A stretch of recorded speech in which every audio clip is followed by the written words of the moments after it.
ऐसा क्या हुआ कि महज 24 घंटे में मोदी सरकार अपने ही फैसलों पर पलट गई, और वो भी एक नहीं दो फैसले। जी हां, महज 24 घंटे में 2 फैसलों पर पलट गई मोदी सरकार। ऐसा क्या हुआ? क्या वाकई में इंडिया गठबंधन की ताकत के आगे मोदी सरकार झुक गई? पहले कुछ और कहा और फिर उसके बाद कुछ और फैसला। एक फैसला ऐप को लेकर, जी हां, जिस ऐप को लेकर सवाल उठ रहे थे कि क्या मोदी सरकार देश में जासूसी का प्लान बना रही है। आरोप लगे, संगीन आरोप थे, सवाल उठे, मोदी सरकार भयंकर फंस गई और फिर उसके बाद बैकफुट पर आई। क्या फैसला लिया बताएंगे। दूसरा फैसला एसआईआर को लेकर चर्चा का फैसला था, जी हां, जिसको लेकर मोदी सरकार किसी भी कीमत पर तैयार नहीं थी। किसी भी सूरत में सदन के भीतर चर्चा के लिए मोदी सरकार ने इनकार कर दिया था। मगर ऐसा क्या हुआ कि महज 24 घंटे में सब कुछ बदल गया। मोदी सरकार उसी एसआईआर के मुद्दे पर चर्चा के लिए तैयार हो गई। जिस चर्चा से वो मुंह छिपाकर भाग रही थी, वही महज 24 घंटे के अंदर यू-टर्न सरकार को क्यों लेना पड़ा। सब कुछ बताएंगे आपको, एक एक खबर का करेंगे जिक्र। मैं हूं आपके सामने तिलक चावला। जी हां, तिलक चावला आज आपके सामने एक डिकोड करेगा। पहली खबर एसआईआर पर चर्चा, यानी एसआईआर पर चर्चा के लिए सरकार तैयार हुई। पहली खबर पर क्यों यह बड़ी खबर है? क्योंकि यह पहली बार होगा कि ज्ञानेश कुमार के फैसले पर सदन के भीतर ना सिर्फ चर्चा होगी बल्कि बहस होगी। तो क्या एसआईआर के मुद्दे पर मोदी सरकार चर्चा के लिए तैयार है? वो सरकार जो किसी भी हाल में विपक्ष को सुनने को तैयार नहीं थी। अब याद करिए, संसद का जब सत्र शुरू हुआ था तो मोदी जी सामने प्रकट होकर क्या कह रहे थे। मोदी जी यही कह रहे थे ना कि टिप्स लेने हैं तो मुझसे ले लो, ड्रामेबाजी मत करो। वही सरकार उसी विपक्ष के आगे, जबरदस्त विरोध के आगे झुक जाती है। क्यों? उसी सरकार को यह मानना पड़ता है कि ठीक है, आप चाहते हैं तो हम बहस के लिए तैयार हैं। क्यों? क्योंकि विपक्ष ने अपनी एकजुटता से यह बात साबित कर दी कि अगर आप चर्चा नहीं करेंगे तो किसी भी सूरत में सत्र नहीं चलेगा और बहस आपको करवानी पड़ेगी। एसआईआर, जी हां, यह वही मुद्दा है, अब याद करिए, जिसको लेकर विपक्ष पिछले सत्र को लेकर भी सरकार पर सवाल उठा रहा था कि चर्चा करिए, बहस करिए, मांग थी। मगर सरकार ने कहा ना, हम चर्चा नहीं करेंगे और पूरा सत्र वॉश आउट हो गया था। मगर वही सरकार जो कल तक चर्चा के लिए मना कर रही थी, और अब वही सरकार कह रही है हम चर्चा के लिए तैयार हैं। बाकायदा देखिए, किरण रिजिजू का यह बयान आपके सामने है। ट्वीट करके उन्होंने जानकारी दी।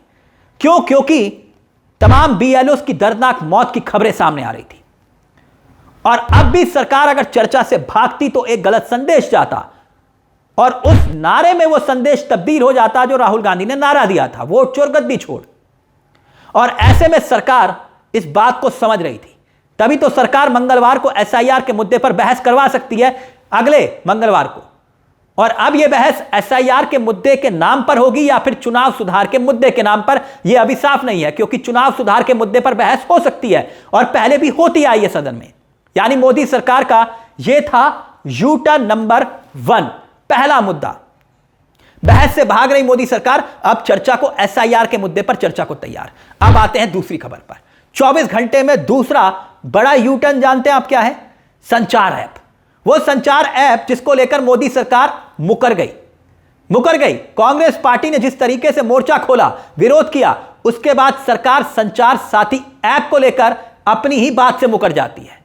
आपकी स्क्रीन पर एक के बाद एक खबरें छपी हुई हैं, आप देखिए पहले इन खबरों को। और ये खबरें हम आपको क्यों दिखा रहे हैं वो आपको बताएंगे, क्योंकि ये खबरें, ये हेडलाइंस तस्दीक करती हैं, बताती हैं कि सरकार संचार साथी ऐप को लेकर आ रही है। यही खबरें लिखी हुई हैं और इन खबरों में लिखा है ये वो ऐप है जो आपके फोन में पहले से प्री इंस्टॉल होगा और साफ तौर पर लिखा हुआ था कि इस ऐप को आप डिलीट नहीं कर सकेंगे। यह खबरों में लिखा हुआ है, यह आप अपनी स्क्रीन पर बैक टू बैक खबरें देख रहे हैं। और यही खबर जब सामने आई, इन अखबारों के अंदर जो खबर लिखी हुई थी कि सरकार जो ऐप लेकर आ रही है, सरकार जिस तरीके से कंपनियों को निर्देश दे रही है, उसके हिसाब से यह प्री इंस्टॉल होगा मोबाइल के अंदर। इसको ना आप डिलीट कर पाएंगे ना अनइंस्टॉल। लेकिन अब हुआ क्या? वही मोदी सरकार कहती है कि ना बाबा ना, ऐसा कुछ भी नहीं है, विपक्ष गुमराह कर रहा है, हमने तो ऐसा आदेश ही नहीं दिया। मगर ये खबरें तस्दीक कर रही थी कि सरकार की मंशा कुछ और थी। भारतीय जनता पार्टी, एनडीए की सरकार, मोदी की सरकार ऐसा फंसी कि उसे फैसला वापस लेना पड़ा। और मोदी सरकार के बारे में यही कहा जाता है ना कि सारे स्टेक होल्डर्स से बात करके ही कोई फैसला लेती है सरकार। मगर वही सरकार जब फंसी तो फिर चारों तरफ से सवाल उठने लगे, गूंजने लगे, और ये सवाल खड़े हो रहे थे कि क्या हम रूस और उत्तर कोरिया बनने जा रहे हैं? क्योंकि अब आप ही बताइए, ये कौन चाहेगा? क्या आप चाहेंगे कि आपके फोन में एक ऐसा ऐप इंस्टॉल हो जिसकी सारी जानकारियां रिकॉर्ड होती हो? नहीं ना। आप कहां जा रहे हैं, किससे मिल रहे हैं, कितनी देर बात कर रहे हैं, सारी जानकारियां कहां पहुंच रही है? मोदी सरकार के पास। ये सवाल थे। और जब सवाल खड़े हुए कि क्या मोदी सरकार आपकी और हमारी सबकी जासूसी करवा रही है, तो फिर सवाल को लेकर जवाब देना भारी पड़ गया।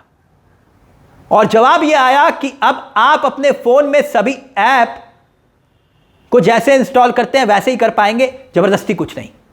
यानी ऐप का कैमरा ऑफ कर सकते थे, माइक बंद कर सकते थे, लोकेशन बंद कर सकते थे, यही तमाम ऐप में होता है ना। लेकिन संचार साथी ऐप में ना तो डिलीट करने की बात थी और ना ही डिसेबल करने की। इसको लेकर मोदी सरकार घिरी। बाकायदा प्रियंका गांधी सामने आई और बोली सरकार का जासूसी का पुराना रिकॉर्ड है और वही काम सरकार कर रही है। अब यह फैसला जो है, जब पूरे देश में सुर्खियां बना, तो मोदी सरकार को लेकर सोशल मीडिया पर तमाम तरह की बातें होने लगी। स्मार्टफोन बनाने वाली कंपनियों तक को यह आदेश दिया गया कि मार्च 2026 से जो भी नया फोन बनेगा, भारत में आयात होगा, सभी में संचार साथी ऐप को इंस्टॉल करना जरूरी होगा। बिना इसके कोई भी फोन तक नहीं बिकेगा। इस तरह की खबरें सामने आई। मगर सरकार जब घिरी तो सरकार को यू टर्न लेना पड़ा। अब संचार साथी ऐप को इंस्टॉल करना आपके लिए जरूरी नहीं होगा, आपकी मर्जी होगी। सरकार तो यही कह रही है। मगर सवाल यह कि एकाएक सरकार को यह फैसला वापस लेना क्यों पड़ा? यू टर्न क्यों लेना पड़ा? सरकार की नीति और नीयत पर सवाल खड़े होने लगे थे कि सरकार क्या जासूसी करवा रही है। सोशल मीडिया पर यह सवाल खड़े हो रहे थे, क्योंकि आप जानते हैं देश की होनहार मीडिया तो हर ऐप का, हर फैसले का, मोदी सरकार के फैसले का गुणगान ही करती है। अभी ऐप को लेकर खबरें आई नहीं कि देश की होनहार मीडिया ने ऐप के फायदे गिनवाना शुरू कर दिए। मगर जनता समझ रही थी कि मामला निजता के हनन से जुड़ा है, इसीलिए मोदी सरकार को बैकफुट पर आना पड़ा। यह था मुद्दा नंबर 2। 24 घंटे में दूसरा मुद्दा था जब सरकार बैकफुट पर आई। इस मुद्दे को लेकर आप क्या सोचते हैं, आपकी क्या राय है, हमें कमेंट बॉक्स में जरूर बताइएगा। मुझे तिलक चावला को दीजिए इजाजत। चलते चलते दरख्वास्त, हमारे चैनल को सब्सक्राइब करना मत भूलिएगा। यह मंच आपका है, क्योंकि यहां हम सिर्फ खबर नहीं दिखाते बल्कि खबर के पीछे की खबर भी बताते हैं। नमस्कार, जय हिंद, जय भारत।